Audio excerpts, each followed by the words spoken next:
High, আজ চলে এসেছি নতুন একটা ভিডিও নিয়ে। গিয়েছিলাম আমার দাদুর জন্য একটু ওষুধ আনতে। তো ফেরার পথে দেখলাম বৃষ্টি হয়ে গেছে আর ওয়েদারটা হয়ে গেছে খুব সুন্দর।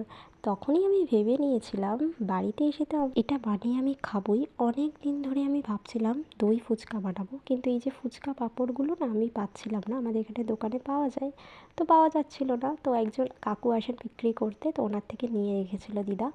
আর আজকে আমি সুযোগ পেয়েছি, ওয়েদার ঠিকঠাক, তো কোনো কথা হবে না, বানাবো তো বটেই। ফেরার পথে দইও নিয়ে এসেছিলাম, আর সাথে একটু তেঁতুল ভিজিয়ে রেখেছিলাম, তেঁতুলের চাটনি বানিয়ে নিয়েছি, আর সাথে ওতে একটু লঙ্কা গুঁড়ো মিশিয়ে দিয়েছি যাতে একটু ঝাল ঝাল হয়। আলু মাখা তো বাড়িতে ছিল না, কিন্তু সেদিন বাড়িতে বানিয়েছিল ঘুগনি, তো সেই ঘুগনিরই একটু মটর দিয়ে দিয়েছি, খেতে তো বেশ ভালোই হয়েছে। এক এক করে সব সাজিয়ে নিয়েছি, দই, চাটনি, সাথে একটু সস দিয়েছিলাম। আর যেটা স্পেশাল সেটা হলো এই যে ঝুরি ভাজা। তো এই দিয়ে আজকে আমার দই ফুচকা একদম রেডি।